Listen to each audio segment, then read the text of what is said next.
let's go to, oh, boy. All right. J-Dog. No. You got to be happy. He's gutless. Wow. J-Dog. Where are you? You call when they lose. David's in Denver. He said he's not quite as excited about this win as we are. Ooh. Hey, David, what's going on, buddy? What's up, fellas? Hey. Yeah, I kind of feel like Debbie Downer. I'm trying to stay positive. It's like I'm glad that we pulled it out. We finally did that, but there was like a significant stretch of that game as I was watching that I felt like the same themes that have shown up in the preceding games that we've lost were still the same.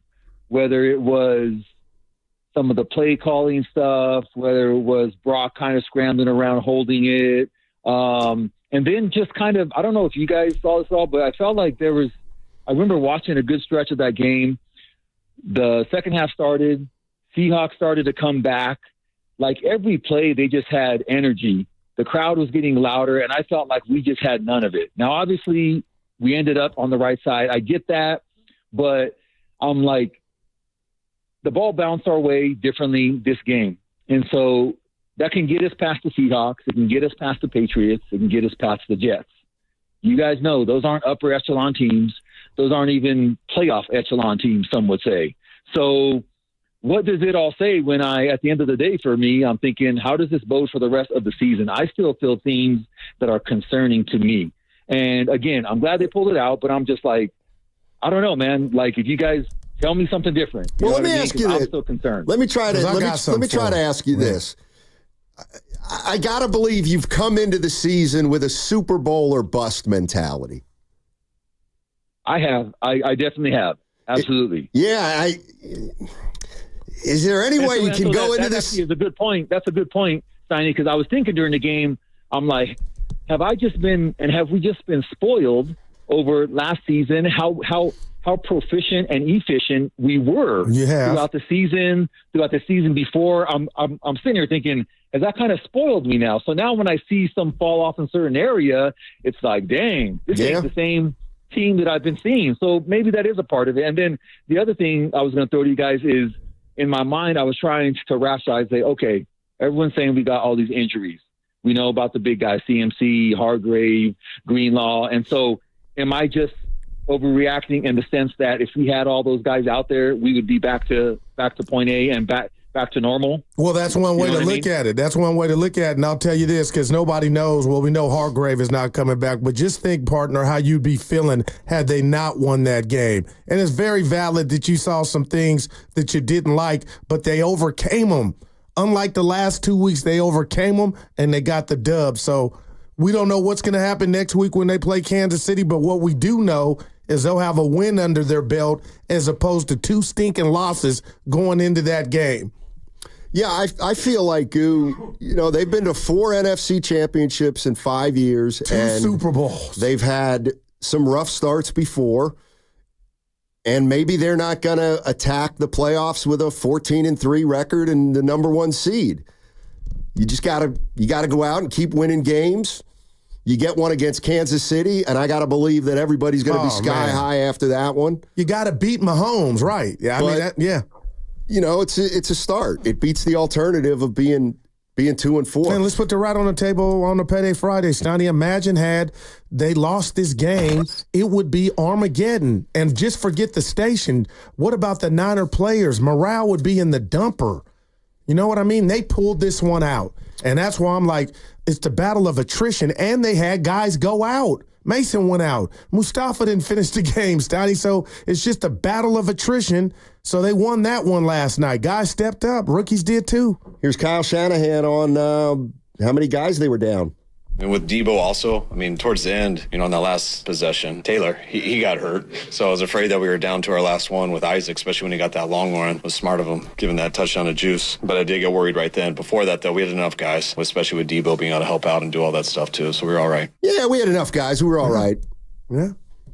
Kyle knows you can't blame losses on injuries. I think I'm quoting Bonte right. Dominic Pooney, Steiny, 218 pass attempts and hasn't given up a sack. He's handling his business. And they handled theirs last night. No sacks for Brock Purdy. Man, he was still using his legs too, Steiny. How do we feel about this text from the Comcast business text line? Evan, I'm going to throw this one to you. It was a good road win. Do you agree? Somewhat agree? Don't agree? It was a good road win, but it was ugly. Special teams is a big weakness. Kyle is still not comfortable passing to the running backs, and the run defense is suspect. Ugly win? Yeah. Yeah, you do. You think that? Yeah, I think that's an ugly win, but it's still a win. I mean, you went on the road on a short week on Thursday in a place that's been difficult. Well, not recently, but generally difficult to win. And you still gave up a special teams touchdown. True. You were an offsides away from, or not an offsides, but pre-snap infraction away from it being a 5-point game with 4 minutes left on a DK Metcalf touchdown that was called back. Geno Smith gave you 2 freebies. And there were some things that if you want to nitpick this game, you absolutely can. So, they sealed the deal. They put it away. But I think, I don't know about you guys. Did you have that feeling when they're up 23-3 and then the Seahawks get the special teams touchdown? They score in the ensuing possession that, here we go again. I did. And here we go again. It was on full display when they got the ball 23-17 with the chance to go up. So but they overcame it, Evan. Well, and that's why I say that's the nugget in all this is they didn't succumb to it. They won. You know what? When it was 23-17. Oh my gosh. See, I wasn't here we go again, even though it was again. I was like, okay. They had to punt. I said this is perfect. This is another opportunity. They're in the exact same place they've been. And now they're still operating from an advantage. And they met the moment. And they did what they had to do. Yeah. I don't want to get into argument over whether it was ugly or not. If you think it was ugly, it was ugly. But I just look at, no turnovers. They forced 3. Purdy didn't. You said he didn't get sacked once. They ran the ball pretty well. They threw it. Regardless of whether it was ugly or not, it was 20 second half points after putting up goose egg at home last week. Didn't score in the second half to the Cardinals. Yeah. Let's bring him in. Filmo Mike. What's up, Filmo? How you doing, buddy? Mood. He got to be in a good mood. Hey, I'm in a good. I don't know. See, Steiny, you said it in a nice way. You was like, so you must have had Super Bowl expectations, or you should have just been like, bro, you don't watch football in the NFL. You could go week 3, see a team, they could be on their back. You see them week 12, they're a whole new team. Last week, we just sat here and said, Niners look slow. Did they look slow last night with 3-4 days rest? They played excellent, man. They played their asses off, man. Debo did his thing. He set the tone. Some of the ugliest, I don't know how you want to look at this. An ugly win can be pretty. A pretty win can be ugly. However you do it, it's all love, man. You can't win. You're not going to beat every game. Football is weird. The Giants blew the Seahawks out. The Seahawks was 3-0. You got to accept it. It's a long season. Shout out to the real love connection in football. You feel me? With players and tight ends, you feel me? Jump in the stands. They're not in no suite. You feel me? Dealing with, you know what I'm saying? They significant other. They go in there. That was a true showing of emotion, man. And for all the people that say, we did this, we did that. You don't know who you're going to be playing, where you're going to be playing. You want to be spiking or playing your best football in January and February. And I love the fact that, like Steiny said, I was nervous as hell, but they pulled through. That built a callus. They know that they can do it. And that's a beautiful thing in football, because once you start believing it, you can accomplish anything. Thanks, Filmo. Appreciate the call. See, I look at it like Filmo. You made it to the Super Bowl last year. Everybody's sky high this year. This is our last best chance, let's say. Some people believe. Okay? Now you come out of the gates and you're flat and you're 2-3. At that point, you're like, boy, we got a long way to go to start talking Super Bowl. I mean, we got to forget Super Bowl. And we're 2-3. Yeah. And so you're 2-3. There's only one thing you can do, and that's either win or lose the next game.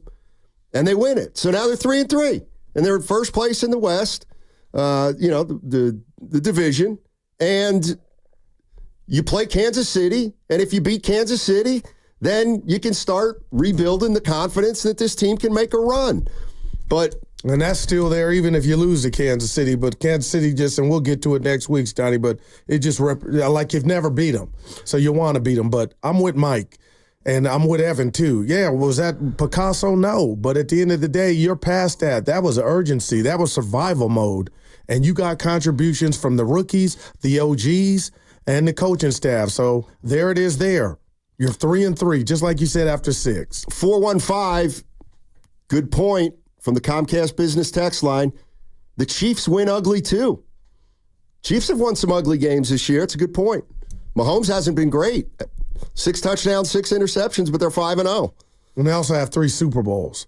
You know what I mean? So their ugly is different than everybody else's because, they've been to the mountaintop more than once. Niners are trying to get back there, and they're doing it a lot of times without, a few of their best players. The Niners or the Chiefs? The Niners. 888-957-9570 is the number. Good morning. I'm a route truck driver from Hayward to Santa Rosa, so I'm in and out of the truck. But did anyone mention about the return? Yes, the return hitting the thumb of the dude. Yes, we did. D. Williams, that was a fumble. Yeah, we talked about that. They didn't get the call. Blown call. But it should never happen in an NFL game. Well, I'll bet it happens again. Where they can't get the footage and the angle? Well, something like that. They'll go to replay review again at least one more time this year, and it'll be wrong. Well, that stinks. Yeah. But it's an imperfect world, and I think we know that. Yeah. And we do the best we can. And as Craig Lazzaretti always says, who? My former colleague at the Contra Costa Times, all you can do is your best. And that's what I think the officials always try to do. Sometimes they don't get it right, but then again, you know what? Players don't get it right all the time either. So we all work towards perfection knowing we will never truly attain Now, Steiny, why I'm up in arms in that caller is too of that texter is it's not the officials last night. It was New York. Oh, well, that's good. Was, it was headquarters where you should have every angle. Oh, so then it wasn't the ref's fault. Yeah, I wasn't blaming her. I was blaming the system. Perfect. Yeah, shout out Nutra. Yeah, you sound like blaming the system. Okay. Blaming the missed call, bud. That's all. Yeah, it didn't factor into the game. 49ers still won by 2 scores. They still covered, and I still won my bet of the week. You won yours, huh? About time, dude. Now I need. Now don't let it. It's payday Friday. I've always tried to differentiate between mean-spirited and good-natured banter, and Evan has been walking a fine line. Very fine line lately. I had to say that's my perception of it. What? I had to give you some choice words today in front of some coworkers. Oh my God! By the way, yeah, dude, you've been doing what Evan's been doing to you, and I had to call you on it. So you admit Evan's been treating me terribly. I don't see it. How can dude? I had to check you. You will be doing picking your nose, and I'm doing something in my world without you, and whatever you hear.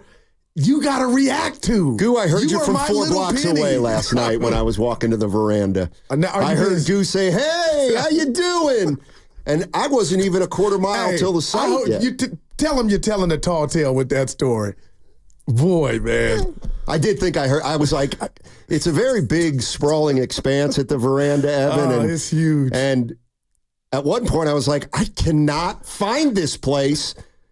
And then I heard Guru, and I just started walking toward the sound, and sure enough, we all ended up at the veranda. Yeah. You got there before you did? No. Well, I called you. He'd beat me there. No. Remember I called you and said, "Hey, buddy, you need to park," and then you're like, "I'm here, dude." Well, don't even get me started on that. What? Don't. Nothing to do with me, though. No. All right.